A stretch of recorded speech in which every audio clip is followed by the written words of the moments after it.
মা, তুমি হ্যাঁ। এত কিছু দিচ্ছ, আমরা নিয়ে যেতে পারবো? তোমার কিচ্ছু চিন্তা করতে হবে না উমা, তোমার কোনো চিন্তার দরকার নেই।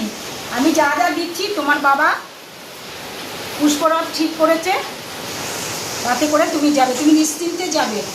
তোমাকে আমি এই দিচ্ছি, এতে কচু শাক দিয়েছি, ইলিশ মাছ দিয়েছি, নানান রকম ভাজাভুজি দিয়েছি, চাল ভাজা দিয়েছি, আর এই যে এইগুলো নাড়ু দিচ্ছি, কলা ফলা যা আছে সব আমি গুছিয়ে দিচ্ছি। তুমি আমার বাবা ভোলানাথকে ঠিক মতো দেবে। আর পান্তা ভাতটা দিচ্ছি না, রাস্তায় নষ্ট হয়ে যাবে বলে তুমি পান্তা ভাত করে আমার ভোলা বাবাকে খেতে দেবে, বুঝলে? যত্ন আপ্যায়ন করবে আমার বাবাকে। সাবধানে যাবে, ওখানে গিয়ে নন্দী ফিরিঙ্গি সব তোমার জিনিস সব গুছিয়ে নিয়ে যাবে, ঘরে পৌঁছে দেবে। তোমার কোনো চিন্তা নেই। তুমি কান্নাকাটি করছো কেন?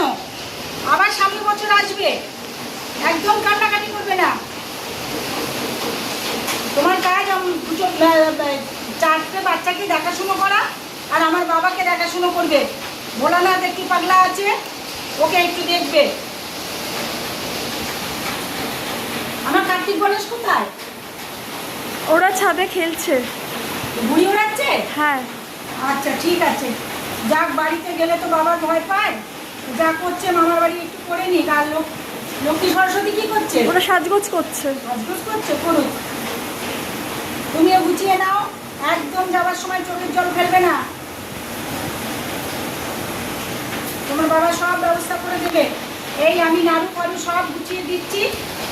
মা, তুমি গুছিয়ে নিয়ে আমার বাবাকে দেবে। চাল ভেজেছি, বুঝলে? চাল ভাজা করেছি, তারপরে মুড়ির মোয়া করে দিয়েছি।